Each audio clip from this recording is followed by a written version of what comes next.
साथियों, welcome back. आप सभी लोगों का बहुत बहुत स्वागत है नवजीवन के ऑनलाइन प्लेटफॉर्म पे जीएस ऑफिशियल नवजीवन में। और आज मैं आपके सामने लेकर आया हूं set number 6 question hour at 9 PM के रूप में। और यहां हम देखेंगे आर सेक्शन का 20 महत्वपूर्ण सवाल, जिसमें हिस्ट्री, ज्योग्राफी और पॉलिटी का बहुत महत्वपूर्ण सवाल मैं लेकर आया हूं, जो आपके लिए एग्जाम में बहुत ही बेनिफिशियल और काफ़ी मदद करेगा आपको सफलता दिलाने में। तो चलिए, प्रश्न जो सफलता को है और सवाल जो आपको सफलता दिला दे, वो सवाल लेकर मैं आपके सामने उपस्थित हूँ। शुरू करता हूँ इस सेशन को, जिसमें हम लोग देखने वाले हैं बहुत महत्वपूर्ण कुछ सवालों को, जिसमें आपके स्क्रीन पर पहला सवाल जो हिस्ट्री से रिलेटेड है, बहुत महत्वपूर्ण प्राचीन भारत के इतिहास का ये प्रश्न है। और इस प्रश्न में हमने लिखा है, उत्तर वैदिक सभ्यता के अंतर्गत किस स्थल से अधिक मात्रा में लोहे का औजार प्राप्त हुआ है या प्राप्त किया गया खुदाई के दौरान? ऑप्शन है गंधार क्षेत्र, अतरंजी खेड़ा, चिरांद या सभी गलत। कहां पर से मिला? तो ध्यान रखेंगे, यहां पर गंधार क्षेत्र में पहली बार लोहा मिला था। पहली बार, ये ध्यान रखना है, गंधार क्षेत्र में पहली बार लोहा मिला था। और लोहे का औजार 800 BC में बनाया गया था। और उस समय से लोहे के हथियार बनाने का काम शुरू हो गया था, और शिकार के तौर पर, हथियार के तौर पर इस लोहे के औजार का प्रयोग होता था। जबकि सबसे ज्यादा लोहे का औजार मिला खुदाई में अतरंजी खेड़ा। ये अतरंजी खेड़ा है और ये उत्तर प्रदेश में, ये ध्यान रखना, यूपी में। तो उत्तर प्रदेश का अतरंजी खेड़ा में सबसे अधिक लोहे का औजार मिला। जबकि चिरांद बिहार में है, और यहां से हड्डियों का औजार मिला है, हड्डी का। और ये हड्डी का औजार जो है, ये हिरन की हड्डी का। तो ये ध्यान रखना है। और यहां से सभी जगह पर कुछ न कुछ साक्ष्य मिला है, जो बहुत इंपॉर्टेंट है। तो आंसर क्या होगा आपके लिए? इस क्वेश्चन का आंसर जा रहा है अतरंजी खेड़ा के लिए। और यहां पर याद रखना, यूपी में। जबकि लोहा का साथ सबसे पहले गंधार क्षेत्र में मिला था, जो तक्षशिला के पार्ट में है, आज भी पाकिस्तान में। चलिए, अगला सवाल आपके स्क्रीन पर, दूसरा बहुत महत्वपूर्ण, कहता है मेगास्थनीज चंद्रगुप्त मौर्य के दरबार में कितने दिनों तक व्यतीत किया अपना जीवन का समय? चंद्रगुप्त के दरबार में कौन क्या? तो मेगास्थनीज। कौन था मेगास्थनीज? बहुत इंपॉर्टेंट व्यक्ति। 5 साल, 7 साल, 9 साल, 11 साल। तो ध्यान रखेंगे, मेगास्थनीज जिसने एक पुस्तिका लिखी थी, इंडिका। तो बहुत इंपॉर्टेंट, इंडिया के बारे में यहां पर वर्णन किया गया था। और ये एक राजदूत था सेल्यूकस निकेटर का, जो सेनापति था किसका? सिकंदर का। तो सिकंदर का सेनापति सेल्यूकस निकेटर, और निकेटर का राजदूत बनकर आया था कौन? मेगास्थनीज। किसके दरबार में?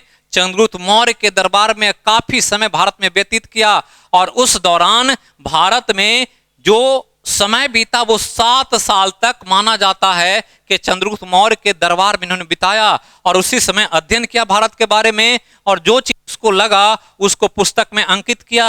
और वो पुस्तक का नाम याद रखेंगे, कितना? तो इंडिका। तो ये बहुत इंपॉर्टेंट सवाल है, जो ध्यान रखना है।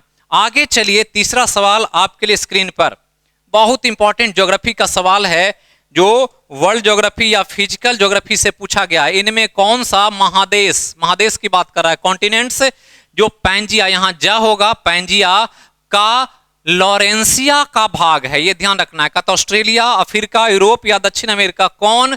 पैंजिया का भाग है। तो पैंजिया के लॉरेंसिया का। तो आप पढ़े होंगे कि पृथ्वी जब शुरुआत में बनी थी तो एक गोला था, इसी को पैंजिया कहते थे, इसी को पैंजिया कहा जाता था। पैन मतलब एक होता, और जिया मतलब पृथ्वी। जब पूरी पृथ्वी एक थी, पैंजिया था। अब इसमें ब्रेक डाउन होता है, ये 2 भाग में टूट जाता है। ऊपर का पार्ट एक, दूसरा नीचे का पार्ट। ऊपर वाला पार्ट ही कहलाया अंगारा लैंड। अंगारा लैंड का ही दूसरा नाम लॉरेंसिया भी है। तो ये ध्यान रखना है, लॉरेंसिया। जबकि नीचे वाला भाग कहलाता था गोंडवाना लैंड। तो इस प्रकार से ये 2 भाग में बटा। और जो ऊपर वाला पार्ट था, ये जब ब्रेक डाउन हुआ तो इससे उत्तर अमेरिका, यूरोप और एशिया का ऊपरी भाग, जबकि ये टूटा तो दक्षिण अमेरिका, अफ्रीका और ऑस्ट्रेलिया जैसा भाग बन गया, जिसमें भारत का प्रायद्वीपीय भाग भी शामिल है। इस हिसाब से देखें तो ऑस्ट्रेलिया, अफ्रीका, यूरोप या दक्षिण अमेरिका, तो ये चारों में किस भाग में? हमने कहा, और लॉरेंसिया से पूछ रहा है, लॉरेंसिया ऊपर में है, ऊपर में, इधर ऊपर अमेरिका, यूरोप और एशिया का ऊपर भाग, मतलब यहां पर यूरोप है, इसलिए आंसर कौन होगा? तो आंसर जा रहा है इसमें कौन? यूरोप। जबकि ऑस्ट्रेलिया नीचे में है, अफ्रीका यहाँ है और दक्षिण अमेरिका, ये तीनों का तीनों किससे बना हुआ है? तो ये गोंडवाना लैंड का हिस्सा है, ये ध्यान रखना है। चलिए चौथा सवाल आपके स्क्रीन पर, बहुत महत्वपूर्ण, जो ज्योग्राफी के, वर्ल्ड ज्योग्राफी से ही पूछा गया है, सबके लिए आपको ध्यान रखना है। कहता है महाद्वीपीय विस्थापन का सिद्धांत, किसका सिद्धांत? महाद्वीपीय विस्थापन का सिद्धांत देने वाले यूरोप के भूगोलवेत्ता का संबंध किस देश से है? तो यूरोप दे दिया है, तो यूरोप के तो हैं, लेकिन यूरोप में किस देश के हैं? यूनान के, जर्मनी के, फ्रांस के या बेल्जियम के? तो अल्फ्रेड वेगनर ने दिया था महाद्वीपीय विस्थापन का सिद्धांत, याद रखें, किसने दिया था? अल्फ्रेड वेगनर ने। और ये इन्होंने ही बताया था कि पृथ्वी जो पैंजिया के रूप में था, टूटने के बाद सब एक दूसरे से दूर होने लगे और छोटे छोटे महादेश के रूप में बन गए, जो एक बड़ा गोला था वो 7 टुकड़ों में बट गया। तो ये महाद्वीप के डिस्प्लेसमेंट के बारे में अल्फ्रेड नोबेल ने सिद्धांत दिया था 1912 में, और बाद में 1924 में इसका एक औपचारिक पब्लिकेशन हुआ था, जो प्रकाशित हुआ, दुनिया में पढ़ा लोगों ने। तो ध्यान रखना है। और अल्फ्रेड वेगनर रहने वाले कहाँ के? तो जर्मनी के। ये याद रखना है, कहाँ के? तो जर्मनी के भूगोलवेत्ता। तो याद रखेंगे कॉन्टिनेंटल डिस्प्लेसमेंट थ्योरी यूरोप महादेश के एक वैज्ञानिक ने दिया, और उस वैज्ञानिक का अपना देश कहाँ? तो जर्मनी। कब दिया? 1912 में, और 1924 में यह सिद्धांत पब्लिश हो गया था। तो ये एक इंपॉर्टेंट सवाल जो कई बार एग्जाम में पूछा गया है। चलिए अगला सवाल आपके स्क्रीन पर 5 नंबर कहता है कि भारत का दक्षिणतम बिंदु किस, भारत का दक्षिणतम बिंदु, सौदर्न पॉइंट, जिसको इंदिरा पॉइंट कहते हैं, किस द्वीप पर है? तो इंदिरा पॉइंट, जिसका दूसरा नाम पिग्मेलियन पॉइंट भी है। ऑप्शन है कार निकोबार, लघु निकोबार, ग्रेट निकोबार या मध्य अंडमान। 4 द्वीप है और चारों का संबंध अंडमान निकोबार से है, अंडमान निकोबार द्वीप से। तो ध्यान रखेंगे, जबकि अंडमान जो है ऊपर में है, निकोबार द्वीप समूह नीचे में है, और निकोबार के नीचे में इंडोनेशिया शुरू हो जाता है। तो निकोबार में जब आएंगे तो ऐसे अगर द्वीप है तो यहां पर ध्यान देंगे, यहां के बाद फिर इंडोनेशिया है, बीच में एक चैनल है जिसका नाम ग्रेट चैनल है, और ये वाला पार्ट जो है इसी को ग्रेट निकोबार कहते हैं। ग्रेट निकोबार जो सबसे नीचे में है, और इसका ये वाला पॉइंट यहां है, इसी का नाम इंदिरा पॉइंट है, इंदिरा पॉइंट। और इंदिरा पॉइंट का अक्षांशीय विस्तार 6 डिग्री 4 मिनट है। तो ये ध्यान रखना है। और ये भारत का सबसे सौदर्न पॉइंट है, इससे नीचे फिर भारत नहीं है, इसके नीचे फिर इंडोनेशिया शुरू हो जाता है। तो ये ध्यान रखेंगे। तो ये वाला जो द्वीप है इसी का नाम क्या है? ग्रेट निकोबार। तो आंसर क्या होगा? ग्रेट निकोबार। तो आंसर आपका ग्रेट निकोबार के रूप में याद रखेंगे, ये सी आंसर जा रहा है। तो ध्यान रखना है। जबकि उसके ऊपर है लघु निकोबार और मंड अंडमान, तो अंडमान भी पार्ट में है। तो ध्यान रखना है, ये भी बहुत इंपॉर्टेंट है। इस पर भी अंडमान का काफी इंपॉर्टेंट चीजें हैं, सिल्वर जेल है, पानी, काले पानी की सजा पड़ती थी, वो सब मध्य अंडमान के पार्ट में ही है। जबकि यहां पर आपको पूछा गया इंदिरा पॉइंट के बारे में। इंदिरा पॉइंट का एक और नाम है जिसका नाम है पिग्मेलियन पॉइंट भी। तो ये ध्यान रखना है, पिग्मेलियन पॉइंट भी देगा तो वही समझेंगे। अक्षांशीय विस्तार याद रखना 6 डिग्री 4 मिनट, जबकि भारत का मेन लैंड शुरू होता है 8 डिग्री 4 मिनट से। अगला सवाल छठा आपके स्क्रीन पर जो बहुत महत्वपूर्ण है, जो ऐतिहासिक अधिनियम से संबंधित, लोकतांत्रिक प्रणाली व्यवस्था, मतलब लोकतंत्र का जो शुरुआत होता है उसका, मंत्रिमंडलीय व्यवस्था, इसके साथ साथ विभागीय प्रणाली, डिपार्टमेंट जो बना हुआ है अलग अलग, इसकी शुरुआत किस अधिनियम के तहत किया गया? 3 महत्वपूर्ण काम। एक काम कि लोकतांत्रिक व्यवस्था, मतलब अब जनता के द्वारा सरकार चुना जाए, निर्वाचित हो। दूसरा कि मंत्रिमंडल की व्यवस्था हो, अलग अलग मंत्रालय हो और डिपार्टमेंट अलग अलग हो। ये बातें शुरू भारत में कब से हुई, किस अधिनियम के द्वारा हुई? तो ध्यान रखना है कि ये 1858 का अधिनियम, 1861 का अधिनियम, 1909 का या 1919 का अधिनियम। चारों महत्वपूर्ण है, चारों से सवाल पूछता है। और ये जो तीनों काम है ये ईस्ट इंडिया के काल में 1909 नहीं, 1861, 1909 नहीं है, ये ध्यान रखना है। ये काम 1861 के अधिनियम में आया भारत में, और अधिनियम लाए जाते थे ताकि देश को संचालित किया जाए, यहाँ राजनीतिक और व्यापारिक व्यवस्था को कैसे करना है, इसके लिए अधिनियम आते थे। और इसी अधिनियम में पहली बार निर्वाचन में एक लोकतांत्रिक व्यवस्था की शुरुआत की गई। इसी समय मंत्रिमंडल व्यवस्था बनाई गई और इसी समय अलग अलग विभाग के द्वारा कार्य शुरू होता है। जबकि 1858 का अधिनियम को भारतीय स्वतंत्रता का मैग्ना कार्टा कहा गया। यहां से अब लोगों को अधिकार देने की शुरुआत हो गई थी 1858 के अधिनियम में। जबकि 1909 आपको याद होगा ये सांप्रदायिकता का बीज बोया गया था, जिसके द्वारा देश का बंटवारा हो गया लास्ट में जाकर भारत और पाकिस्तान के रूप में। जबकि 1919 में द्वैध शासन जो आया था, ये बहुत इंपॉर्टेंट है कि प्रांतों में द्वैध शासन लाया गया था, जो सबसे इंपॉर्टेंट था कार्य के तौर पर। तो ध्यान रखेंगे यहां पर मॉन्टेग्यू चेम्सफोर्ड और मॉर्ले मिंटो सुधार के रूप में 2 अधिनियम को याद रखना है। तो ये चारों पॉइंट याद रखेंगे। इसके लिए तो 3 पॉइंट यहां दिया गया। 1909 सांप्रदायिकता की शुरुआत हुई निर्वाचन पद्धति में, जबकि 1861 में तीनों बात को ध्यान रखेंगे और 1919 में द्वैध शासन प्रांतों में लागू हो गया था। 7वां सवाल आपके स्क्रीन पर जो बहुत इंपॉर्टेंट कहता है, किस अधिनियम के तहत महिलाओं और दलित वर्ग के लोगों को सीटों को आरक्षित कर दिया गया। तो ध्यान रखना है कि ये एक इंपॉर्टेंट सवाल है। जो आज आरक्षण की बात होती है कि हर चीज में आरक्षण, चाहे नौकरी हो, इवन के इलेक्शंस में भी आरक्षण। अभी सरकार ने महिला बिल पास किया है पार्लियामेंट में, और उस बिल में महिलाओं को अब आरक्षित सीट दिया जाएगा पार्लियामेंट में बैठने के लिए। तो ये आरक्षण की शुरुआत महिला और दलित वर्ग को किस अधिनियम से दिया गया? तो ध्यान रखेंगे वो अधिनियम था 1935 का अधिनियम।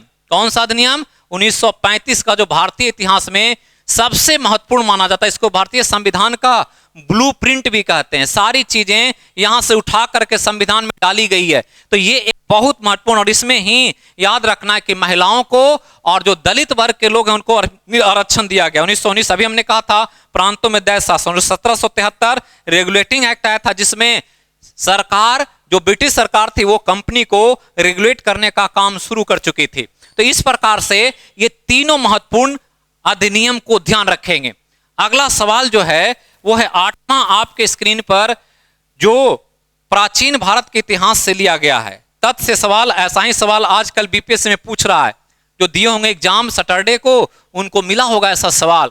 लिखा है कथन 1 में क्या कहता है कि पाषाण काल के बारे में सर्वप्रथम रॉबर्ट ब्रूसफुट ने 1863 में बताया था। पहला कथन कहता है। दूसरा कथन कहता है रॉबर्ट ब्रूसफुट को पलवरम में साक्ष्य प्राप्त हुआ था। कहता है कथन 1 और 2 दोनों सही है, लेकिन 2 सही व्याख्या नहीं करता है। तो ये तो बात सही है कि पहली बार रॉबर्ट ब्रूसफुट को ही पाषाण काल का साक्ष्य मिला था। कहां मिला था? पलवरम में। और पलवरम कहां है? मद्रास में है। और यहीं से पहली बार पाषाण काल के साक्ष्य का पता चलता है। और इसके आधार पर रॉबर्ट ब्रूसफुट ने पाषाण काल को 3 भागों में बांटा, पूरा पाषाण काल, मध्य पाषाण काल और नव पाषाण काल। और इस प्रकार से इन दोनों कथनों से पता चलता है कि ये भी सही है, ये भी सही है, और इसी के द्वारा पाषाण काल की जानकारी में मतलब व्याख्या भी सही है। मतलब कथन 1 सही है लेकिन 2 गलत है। कथन 1 और 2 दोनों गलत है। कथन 1 सही है और 2 दोनों सही है, और 2 सही व्याख्या भी करता है। मतलब आंसर बी सही है इस क्वेश्चन के लिए। दोनों सही है, और इसी के आधार पर चूंकि पाषाण काल का वर्णन मिला, मतलब इसका एक्सप्लेनेशन भी ये कर रहा है कथन 2-1 का। 9वां सवाल आपके लिए बहुत इंपॉर्टेंट। कहता क्या है कि बाल गंगाधर तिलक की पुस्तक the Arctic home of Aryans में आर्य जनों का मूल स्थान कहां बताया गया है?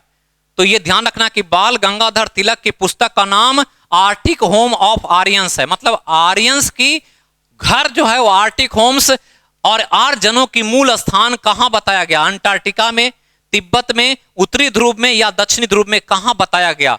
तो ध्यान रखेंगे आर्टिक होम, यहां लिखा हुआ है आर्टिक, आर्टिक होम है। आर्टिक मतलब क्या? आर्टिक सागर। आर्टिक सागर मतलब उत्तरी ध्रुव, उत्तरी ध्रुव आर्टिक सागर है। मतलब आंसर जो होगा कि इनके आधार पर कहना था कि मध्य एशिया में जो आए, और मध्य एशिया में जो आए और कहते हैं कि आर्य आकर के भारत में आ गए, लेकिन वो आर्य जो थे इनके आधार पर कहा जाता है ये उत्तरी ध्रुव से आए थे, आर्कटिक सागर की तरफ से। जबकि मध्य एशिया के कहने वाले व्यक्ति थे मैक्स मुलर, उन्होंने कहा था कि ये मध्य एशिया, ईरान, इराक का जो पार्ट है वहां से चलकर आए थे।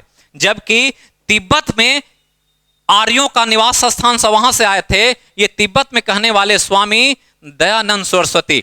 तो ये कुछ लोगों का मत है अपना कि अलग अलग लोगों ने इन चीजों के बारे में वर्णन किया। लेकिन बाल गंगाधर तिलक कहते हैं कि इस पुस्तक में कि आर्य जन तो थे वो उत्तरी ध्रुव से आए थे, आर्कटिक सागर की तरफ से। अंटार्कटिका दक्षिणी ध्रुव है और दक्षिणी ध्रुव की तरफ किसी भी नहीं बताया कि वहां से आर्य लोग आए थे। तो ध्यान रखना है, जबकि मुख्य रूप से आर्यों के बारे में कहा जाता है कि वो मध्य एशिया से आए थे। और मध्य एशिया का पार्ट कौन सा? तो बैक्टीरिया और या ईरान इराक का पार्ट।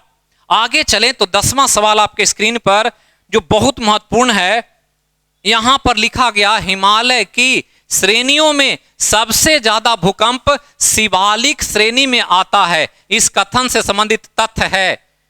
तो यह ध्यान रखना है कि हिमालय की कितनी श्रेणियां? 4 श्रेणियां, ट्रांस हिमालय, महान हिमालय, मध्य हिमालय और शिवालिक। तो शिवालिक में सर्वाधिक भूकंप आता है, इस कथन पर विचार कीजिए। पहला कथन कहता है हिमालय की सबसे नवीन श्रेणी शिवालिक है। दूसरा कथन कहता है शिवालिक की श्रेणी के भूगर्भ में भारतीय प्लेट टकराते हैं या उनका टक्कर होता है।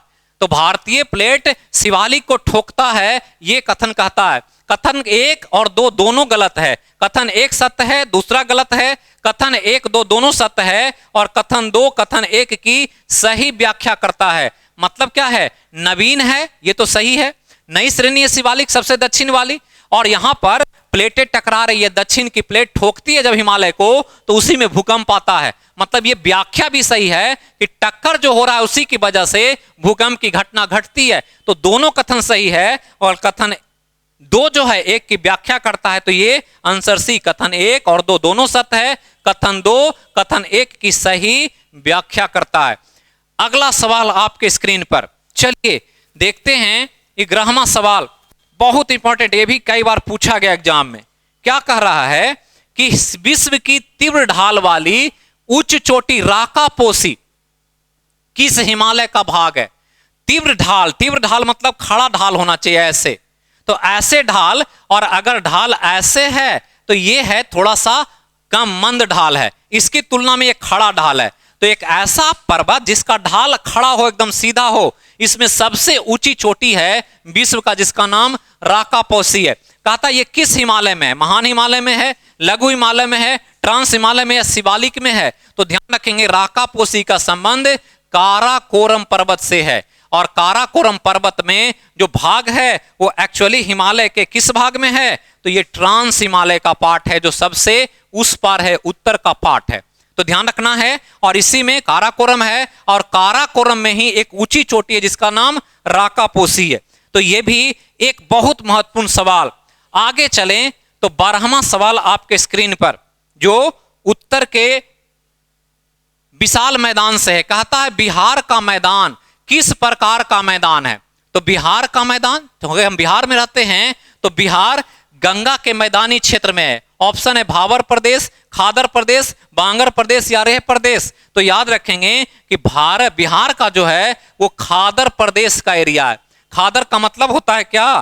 तो खादर का मतलब नई जलोढ़ मिट्टी, नई जलोढ़ मिट्टी। जबकि भावर का क्या होता है? भावर मतलब होता है पथरीला इलाका, यहां पर पत्थर चट्टाने मिलते। बांगर मतलब पुरानी जलोढ़ मिट्टी। और रेह मतलब होता है क्या? तो वह मिट्टी जहां पर नमक की मात्रा ज्यादा हो वो रेह प्रदेश। अब इस रूप में ध्यान रखेंगे कि खादर प्रदेश जो कि गंगा का मैदानी क्षेत्र है और यहाँ गंगा नदी से काफी उपजाऊ मिट्टी मिलती है, इसलिए इसको खादर प्रदेश के रूप में देखा जाता है। तो ये आपका 12वां सवाल।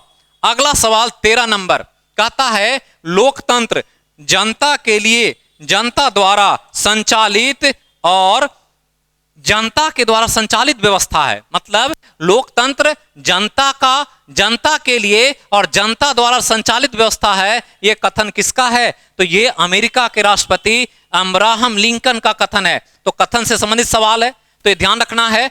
महात्मा गांधी जो भारत के एक सबसे बड़े नेता के तौर पर, बापू या राष्ट्रपिता नेल्सन मंडेला जो दक्षिण अफ्रीका के आजादी में बहुत काम किया, काफी समय तक जेल में रहे। तो ये ध्यान रखें नेल्सन मंडेला को भी Dadabhai Naoroji the grand old man of India, इन्होंने पहली बार भारत में गरीबी रेखा का निर्धारण किया था। पहली बार राष्ट्रीय आय को ध्यान में रख करके। तो ये चारों इंपॉर्टेंट व्यक्तित्व, लेकिन एक कथन कहने वाले व्यक्ति कौन? तो अब्राहम लिंकन, जो अमेरिका के पूर्व राष्ट्रपति थे। 14 नंबर सवाल आपके स्क्रीन पर क्या कहता है, ध्यान दीजिए। कहता है कि 1946 में जो अंतरिम सरकार का गठन किया गया था उसमें दिए गए विभाग सुमेल नहीं है। कौन सा विभाग सुमेल नहीं है, ध्यान रखना है। तो कहता है जवाहरलाल नेहरू को गृह मंत्रालय मिला था, जगजीवन राम को रेल परिवहन मिला था, सी गोपालाचारी को शिक्षा और कला मिला था, राजेंद्र प्रसाद को रक्षा मिला था। तो ये ध्यान रखना है कौन सा सही नहीं है, इसके बारे में पूछा गया है। तो ध्यान देंगे कि यहां पर जो इंपॉर्टेंट है वो आपको ध्यान देंगे कि जवाहरलाल नेहरू को गृह मंत्रालय नहीं मिला था, गृह मंत्रालय नहीं मिला था। और गृह मंत्रालय मिला था किनको? तो सरदार वल्लभ भाई पटेल को, सरदार वल्लभ भाई पटेल को ध्यान रखना है। और यहां ध्यान देंगे कि जवाहरलाल नेहरू को क्या मिला था? तो ये राष्ट्रमंडल, और राष्ट्रमंडल के साथ साथ विदेश मामले मिले थे इनको, इसलिए यही सुमेल नहीं है। और सुमेल में क्या होगा? तो आंसर याद रखेंगे जवाहरलाल नेहरू। ये सुमेल नहीं है, जगजीवन और रेल परिवहन, सी राजगोपालाचारी शिक्षा और कला, राजेंद्र प्रसाद रक्षा और खाद्य मामले उनको मिले थे। तो ये चारों ऑप्शन को ध्यान रखना है। 15 नंबर सवाल आपके स्क्रीन पर क्या कहता है? तो ध्यान दें, कह रहा है कि सिंधु नदी घाटी सभ्यता के संबंधित तथ्य में कौन नहीं है सही, कौन नहीं है? कहता है ए, इसे मेलुहा सभ्यता कहते हैं। बिल्कुल सही है। मेसोपोटामिया ईरान में सिंधु को मेलुहा भी कहा जाता है और मेलुहा सभ्यता के रूप में इसको देखा जाता है। यह वैदिक सभ्यता के बाद की सभ्यता है। ये बात बिल्कुल गलत है। वैदिक सभ्यता के पहले का जब खनन हुआ तो पता चला कि वैदिक सभ्यता से पहले भी हड़प्पा सभ्यता विकसित हो चुकी थी। मतलब ये बाद की नहीं, पहले की सभ्यता है। और ये ध्यान रखना है कि पहले हड़प्पा आया था, बाद में वैदिक आया। कहता है तीसरा, यह एक नगरीय सभ्यता है। तो सिंधु घाटी सभ्यता या हड़प्पा सभ्यता पूरी तरह से टाउनशिप प्लानिंग था, एक बेहतर नगर का व्यवस्था किया गया था। इस सभ्यता में धातु और पत्थर के औजार का प्रयोग हुआ था। बिल्कुल सही है, क्योंकि इसको प्रस्तर धातु युगीन सभ्यता कहा गया। प्रस्तर धातु युगीन, यहां पत्थर के औजार भी मिल रहे थे और धातु के भी औजार मिल रहे थे। और धातु में कांसा का सर्वाधिक प्रयोग किया गया था, इसलिए कांस युगीन सभ्यता भी था। तो आंसर में कौन तथ्य नहीं है? सुमेल। तो याद रखेंगे आंसर जा रहा आपका कौन? तो यह वैदिक सभ्यता के बाद नहीं, पहले की सभ्यता थी। अगला सवाल 16 नंबर आपके स्क्रीन पर कहता है कि मोहनजोदड़ो जो हड़प्पा सभ्यता से संबंधित है, ये मोहनजोदड़ो से प्राप्त सबसे बड़ी इमारत, मोहनजोदड़ो से प्राप्त सबसे बड़ी इमारत का प्रयोग होता था स्नानागार के रूप में, अन्नागार के रूप में, पुरोहित के आवास के रूप में, या कोई नहीं। तो कहीं भी आप जो कोई घर का कमरा बनाते होंगे तो सबसे बड़ा जो कमरा होता है वो कमरा नॉर्मली एक स्टोर हाउस होता है। स्टोर हाउस, जैसे अभी पटना में एक स्टोर हाउस है बहुत पुराना अंग्रेजों का बनाया हुआ, जिसको गोल घर कहते हैं। तो गोल घर क्यों बनाया था? अकाल के समय में अन्न को स्टोर करने के लिए, अनाज को जमा करने के लिए। तो यही काम उस समय भी मोहनजोदड़ो में किया गया था। और ये सबसे बड़ी इमारत मिली थी, इसका उपयोग उस समय एक अन्नागार के रूप, मतलब अन्न को भंडार करने के रूप में किया गया था। जबकि मोहनजोदड़ो से ही बड़ा स्विमिंग पूल भी मिला था, यह ध्यान रखना है। तो ये ध्यान रखें, जबकि अन्नागार के रूप में सबसे बड़ी इमारत का पता चला था। आगे चलें, 17 नंबर सवाल क्या कहता है, इसको ध्यान दीजिए। कह रहा है क्या?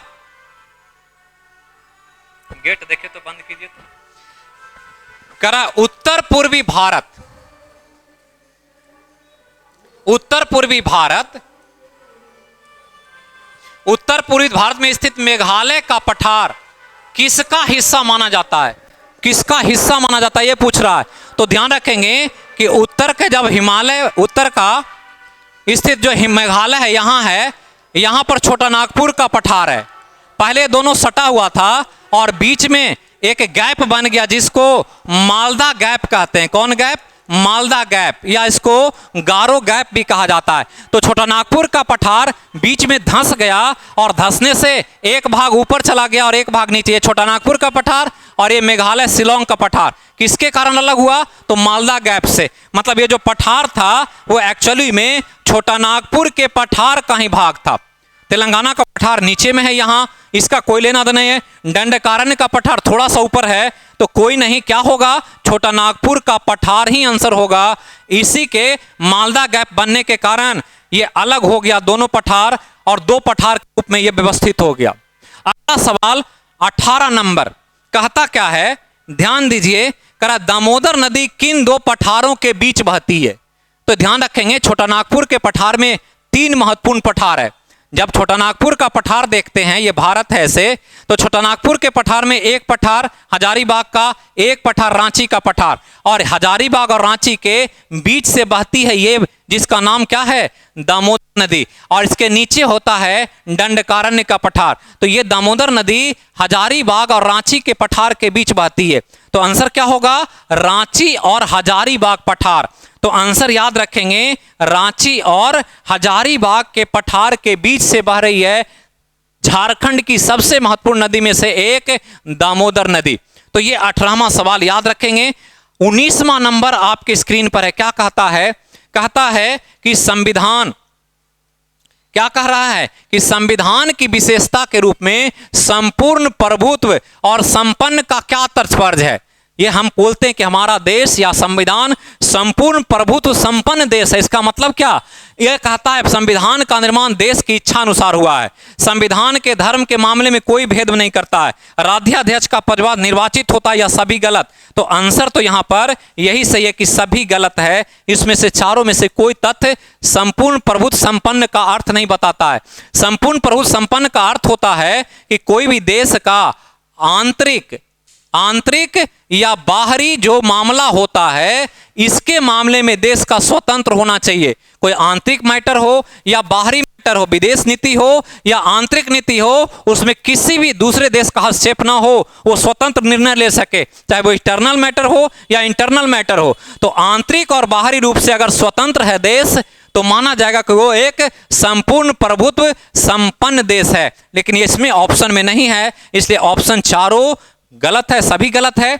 लास्ट सवाल आज के सेशन का, जो आपको यहां पर ध्यान देना है, क्या कह रहा है, क्वेश्चन को समझिए। कहता है कि